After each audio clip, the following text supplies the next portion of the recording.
apalagi sambil membuat website. Pernah nggak sih Kak, selama Kakak membuat website itu, Kakak menggunakan AI? Oh, itu sudah pasti. Karena sehingga menurut saya mahasiswa berprestasi itu adalah orang yang ingin menyalurkan ilmu dia.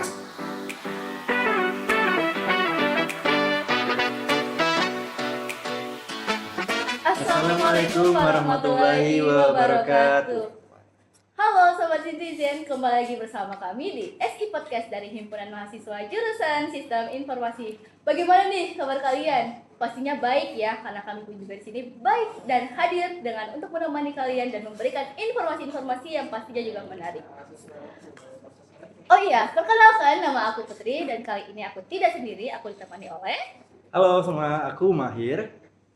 Nah, kali ini kita kedatangan nih tamu super inspiring, yaitu salah satu mahasiswa berprestasi jurusan Sistem Informasi Win Alauddin Makassar. Dengan beberapa prestasinya, yaitu pertama, juara 1 Grab Campus Ambassador 2024, Gold Medal Global Arabic Innovation Technology Competition, dan Top 5 Energi Founder Pertamuda Seed and Scale 2024. Nah, langsung aja nih kita kenalan langsung sama narasumbernya, yaitu Kak Faisal Faiz.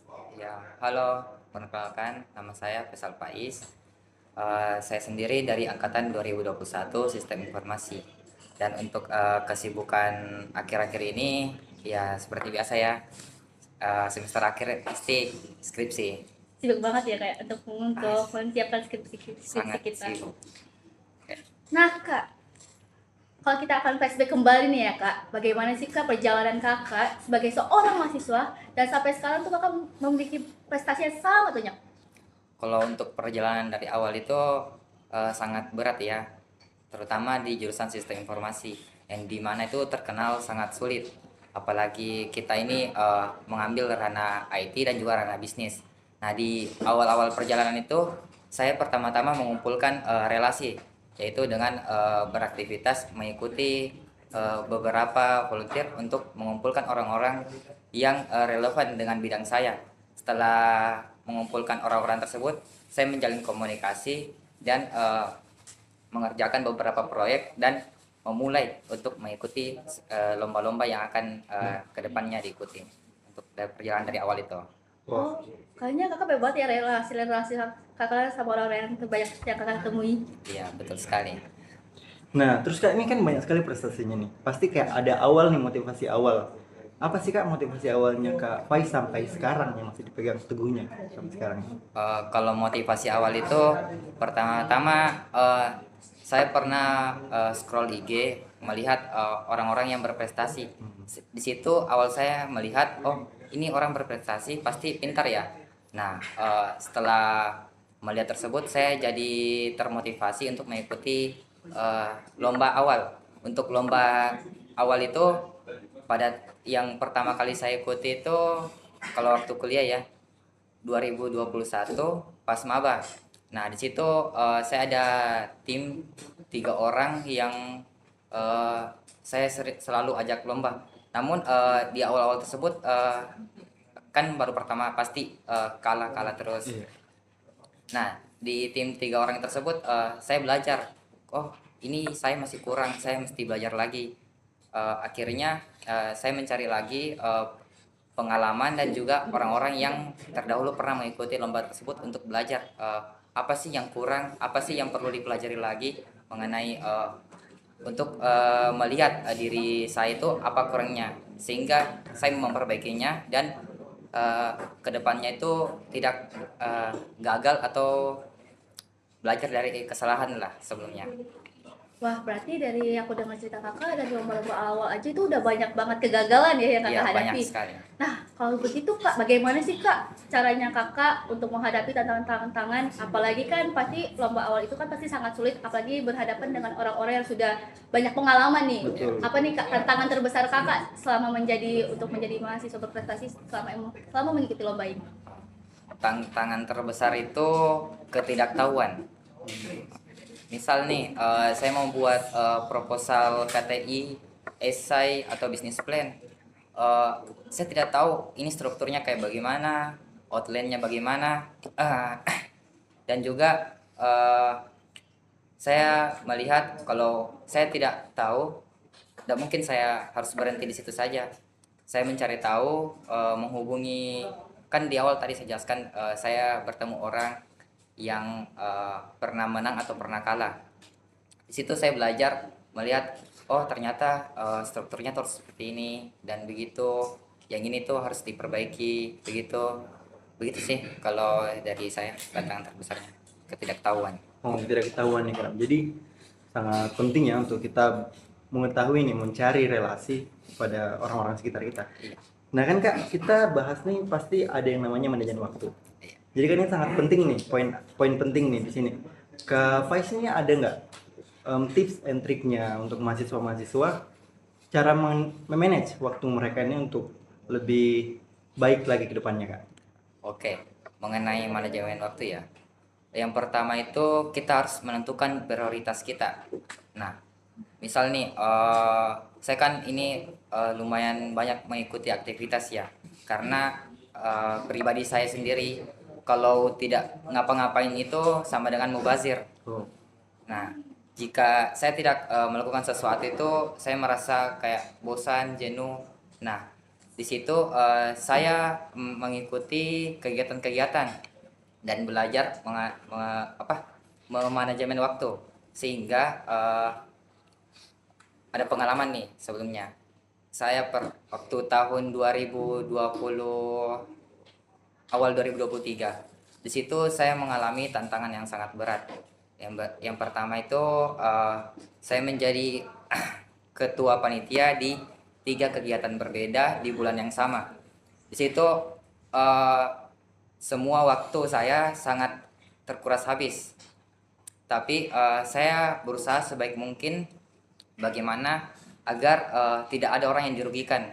Apalagi sedang menjalani perkuliahan ya. Yang terutama itu saya Keti. Nah, kalau Keti kan ini harus Kalau ada Standby terus. standby, hubungi dosen, memastikan dosen ini ada, dan juga lain-lain lah, ambil proyektor dan semacamnya. Nah, di situ awal perjalanan saya bisa memanajemen waktu dengan baik.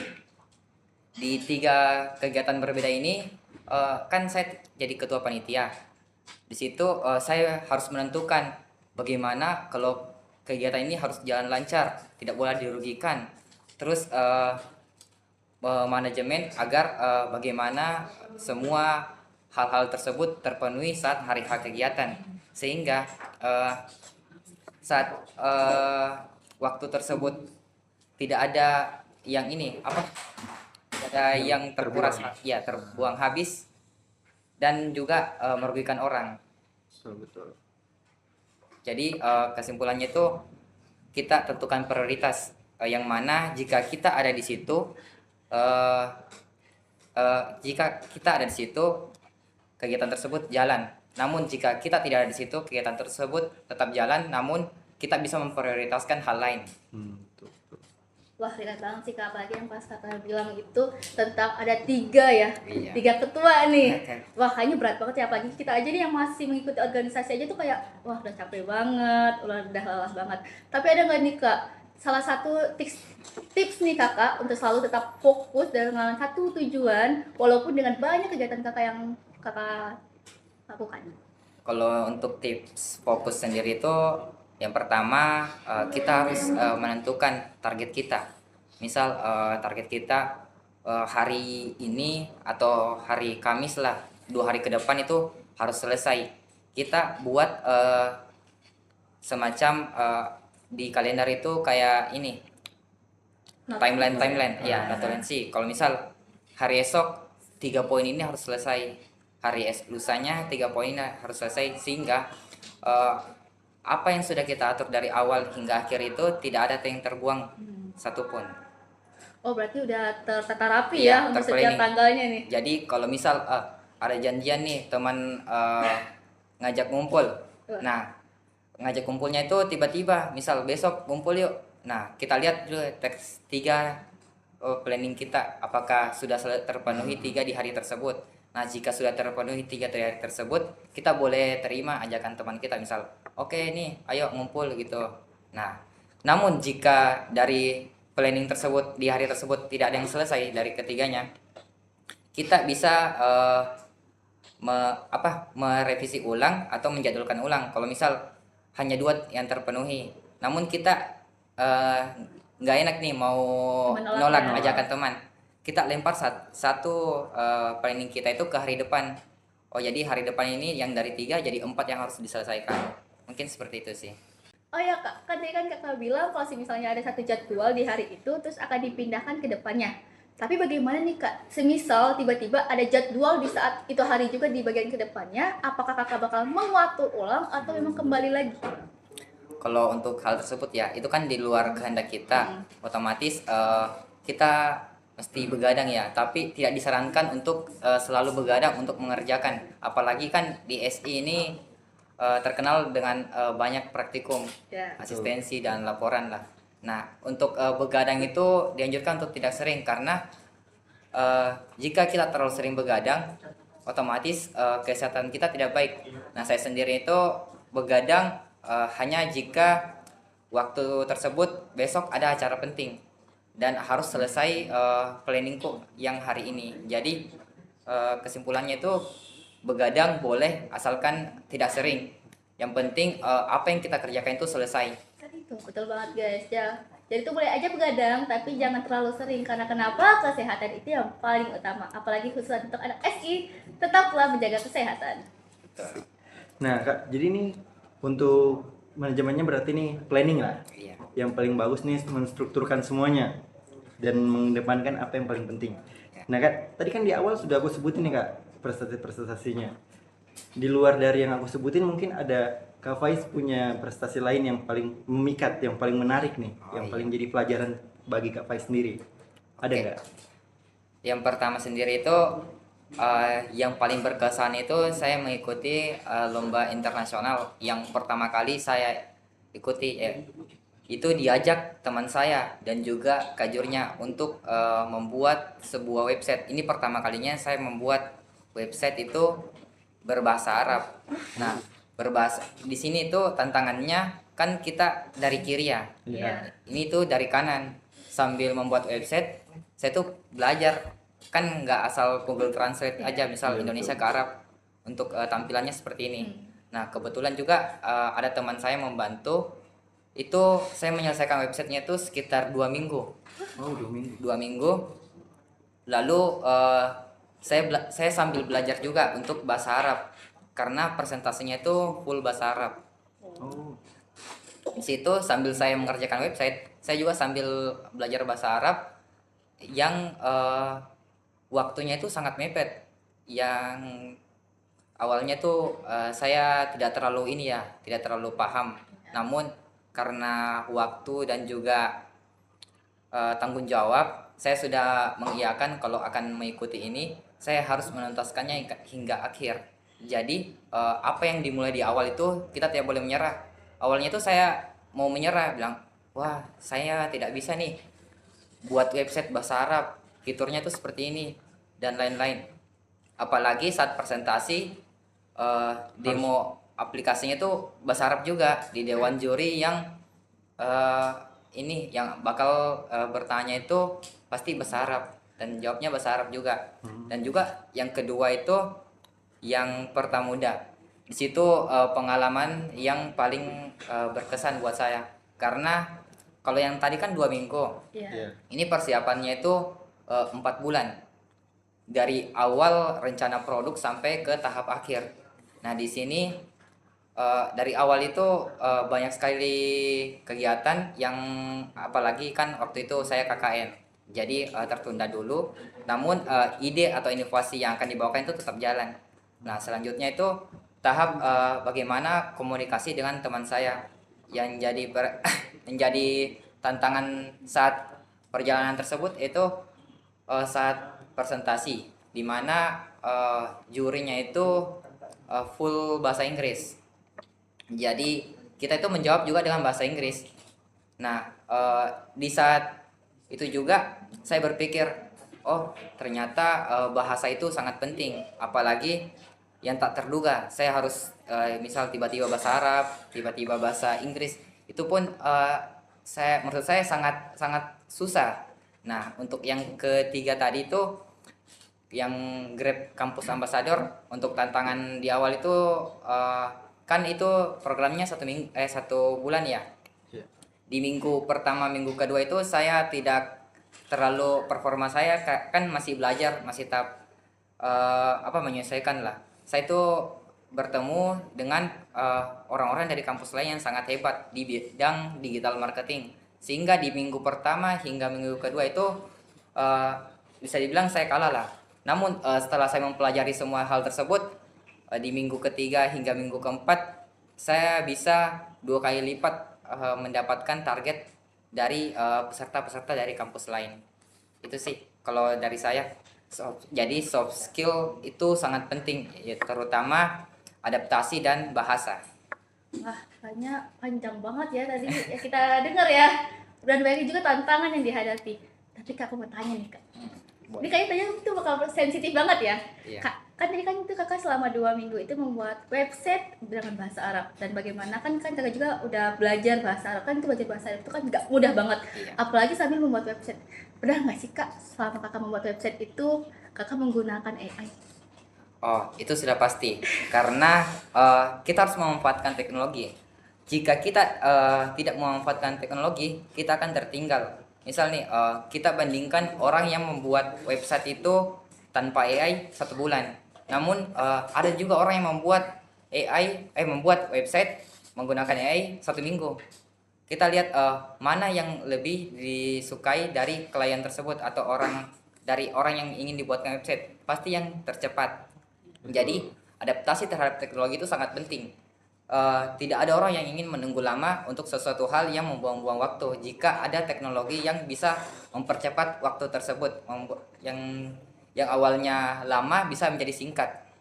Tuh, ternyata guys, dalam penggunaan teknologi itu nggak ada salahnya, tetapi Betul. bagaimana cara kalian menggunakannya dengan baik dan tidak untuk kesalahan.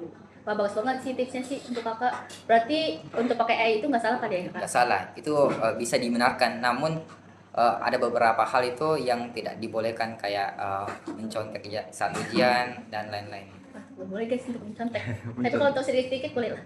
Boleh untuk belajar.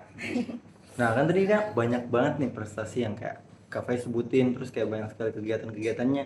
Terus ada nggak organisasi eksternal luar? Kan sibuk sekali nih, Iya. cara manage-nya juga. Ada nggak organisasi luar yang Kak Faiz ikuti? Kalau di luar dan dalam kampus sih bisa dibilang ada beberapa ya. Mau disebutin satu-satu atau? Boleh sebutin satu-satu. Banget sih. Kalau di dalam kampus itu saya memasuki organisasi yang bernama UKM Ritma, itu UKM penalaran. Di situ saya bertemu orang-orang yang sehobi atau sebidang saya, di mana orang-orang tersebut bisa dibilang ambisius ya. Karena saya percaya kalau energi itu menular. Iya. Misal orang tersebut ini kita ngumpul 3, yang 2-nya rajin, kita nggak ngapa-ngapain, otomatis kita pasti ke distract. Oke, saya juga harus ngerjain itu, ngerjain ini, daripada nggak ngapa-ngapain. Dan untuk organisasi luar kampus itu saya ada study club IT bernama Inready Work Group ya, untuk berkumpul dengan teman-teman IT lah. Dan juga ada, saat ini saya menjabat di wakil ketua di Google Developer Student Club OC on campus UI6, dan staff program Community Research and Development di Kejar Mimpi Makassar. Ada juga saya sudah dimisioner di beberapa organisasi kayak IRI, dan juga volunteer di beberapa organisasi yang misal tidak, sifatnya itu tidak ini ya, bukan pengurus, hanya bersifat volunteer. Dan saat ini saya sedang menjabat sebagai ketua dari komunitas Uang Kita di bawah naungan Kementerian Keuangan. Uang kita? Iya. Itu organisasi uang kita? Iya, Uang Kita itu organisasi di bawah naungan Kementerian Keuangan untuk memfasilitasi anak muda bagaimana edukasi tentang uang kita. Oh, jadi di situ uang kita itu kita belajar tentang manajemennya atau produksi uangnya itu bagaimana itu? Itu kita belajar bagaimana APBN itu digunakan. Oh, APBN, APBD digunakan itu dan disalurkan ke masyarakat. Sehingga nantinya anak muda ini bisa menjadi informasi ke masyarakat luas bagaimana APBN itu tersalurkan. ternyata banyak juga ya yang diikut sama Kak Faiz ini untuk organisasi, bahkan bukan hanya organisasi internal, bahkan juga organisasi eksternal. Nah Kak, dari sekian banyak organisasi nih Kak, kira-kira skill apa aja sih yang bisa Kakak dapatkan dan tidak pernah Kakak dapat di lingkungan kampus ini? Kalau skill yang paling utama itu yang paling berdampak buat saya itu problem solving. Bagaimana memecahkan masalah itu saat masalah tersebut tidak diduga dan tidak ingin kita dapati. Nah, kan saya sudah sebutkan ya waktu tadi itu saya pernah jadi tiga ketupat di tiga organisasi berbeda. Nah, salah satunya itu saya ada masalah di situ. Dimana kan semuanya sudah terplanning. Namun di hari H itu misal besok ini kegiatannya, besoknya itu vendor atau kolaborator ini membatalkan kegiatan tersebut. Otomatis kan saya bingung saya mau ngapain hari itu. Akhirnya saya komunikasi sana sini untuk mengganti partner kolaborasi tersebut. Di situ saya mendapatkan skill problem solving yang baik, sehingga saat saya ada masalah yang tidak diduga dan tidak ingin kita ini ya kita penuhi itu bisa terselesaikan. Dan juga di satunya tuh juga ada masalah, namun bisa selesai karena kita bisa melakukan manajemen organisasi. Misal bisa menyuruh orang ini untuk datang ke lokasi tersebut tanpa kita datang, sehingga apapun tanggung jawab yang terpenuhi itu semuanya terselesaikan. Berarti penting banget ya guys ya untuk mengetahui ya bagaimana pembelajaran tentang problem solving untuk di kehidupan kita. Oke. Terus kan nih, kan tadi udah disebutin nih skill-skill, berarti dapatnya dari eksternal. Berarti teman-teman semua bukan hanya di internal aja, tapi harus coba di eksternal nih. Terus kan ada nih Kak statement yang kayak kurang baik didengar, yaitu mahasiswa berprestasi itu dilihat dari IPK yang tinggi. Jadi gimana sih Kak Faiz punya tanggapan tentang hal tersebut, statement ini? Kalau menurut saya itu mahasiswa berprestasi tidak selamanya tentang IPK tinggi, namun tentang bagaimana dampak dia ke sekitarnya. Saya sendiri sudah bertemu beberapa orang ya, yang menurut saya itu sangat memotivasi saya. Mereka itu rata-rata tidak mengejar apa yang ada di dunia perkuliahan, namun mereka itu ingin mengetahui apa yang misal sudut pandangnya berbeda. Saya sendiri itu memiliki sudut pandang berbeda juga. IPK saya juga tidak terlalu tinggi ya, bisa dibilang standar lah. Standar. Tidak terlalu tinggi, tidak terlalu rendah.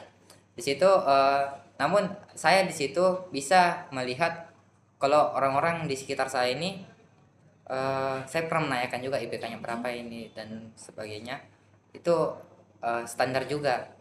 Namun apa sih yang berkesan bagi mereka itu dampaknya ke sekitarnya, ke masyarakat. Misal nih saya punya ilmu IT, kok saya tidak bisa membantu orang luar, tidak bisa membantu masyarakat sekitar. Otomatis kan ilmu kita itu apa ya, bisa dibilang iya kayak egois ya, memakan ilmu sendiri, tidak meneruskan mengajar orang atau mensalurkan ilmu kita ke orang sekitar kita. Sehingga menurut saya mahasiswa berprestasi itu adalah orang yang ingin menyalurkan ilmu dia.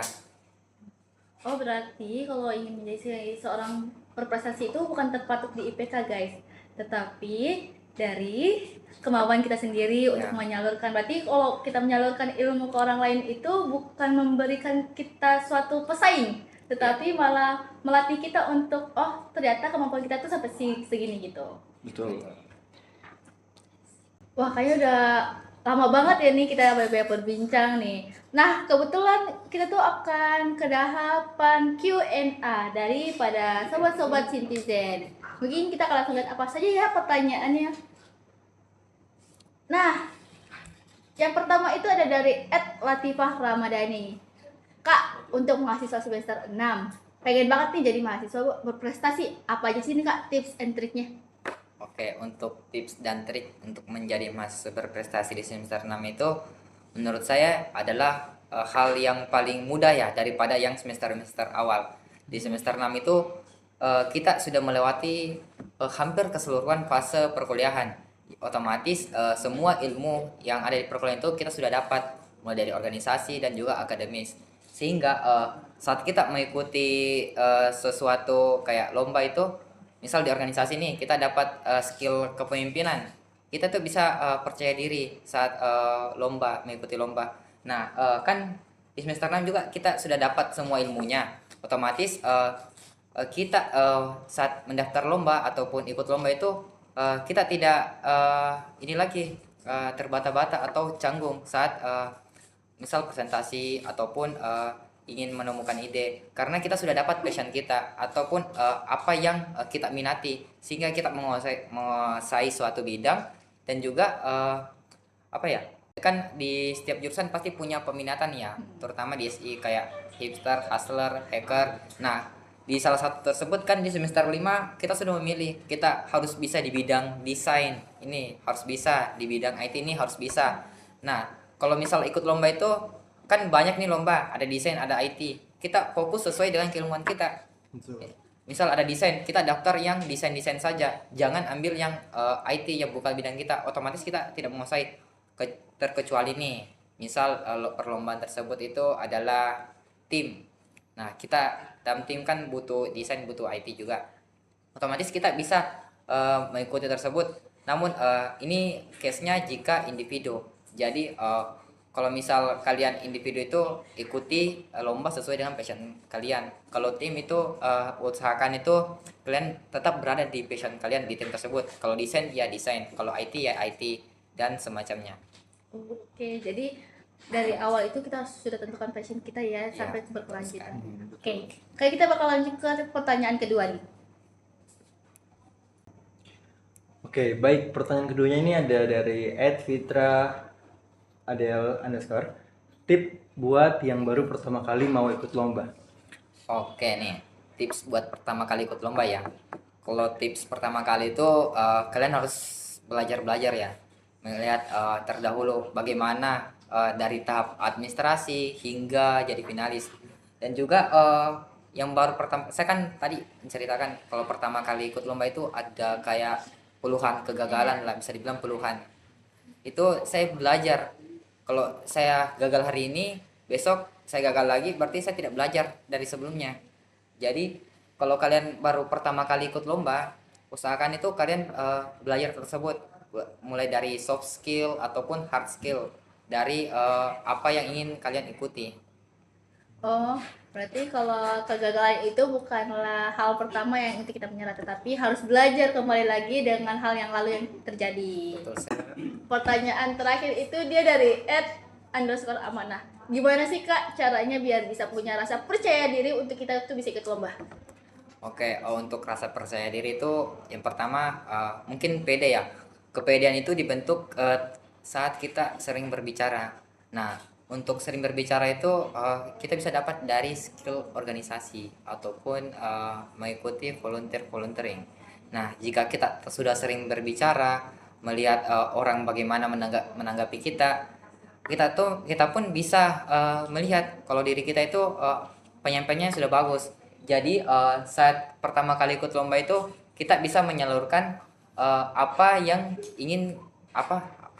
ide kita ingin sampaikan ke dewan juri. Jadi kesimpulannya itu untuk bisa mempunyai rasa percaya diri itu sering-sering public speaking, entah itu di organisasi, di saat presentasi di perkuliahan ataupun saat mengikuti kegiatan-kegiatan. Usahakan itu kita banyak ngomong.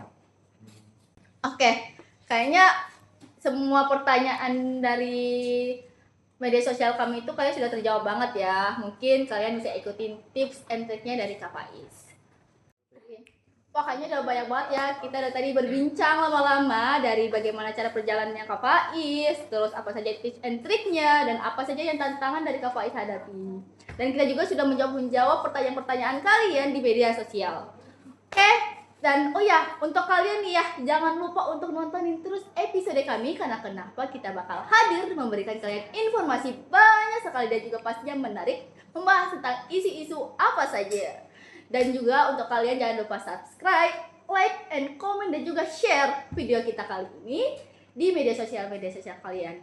Kalau gitu, aku Putri Apriani Burantani untuk pamit undur diri, dan Aku Muhammad Merman Bustamin undur diri.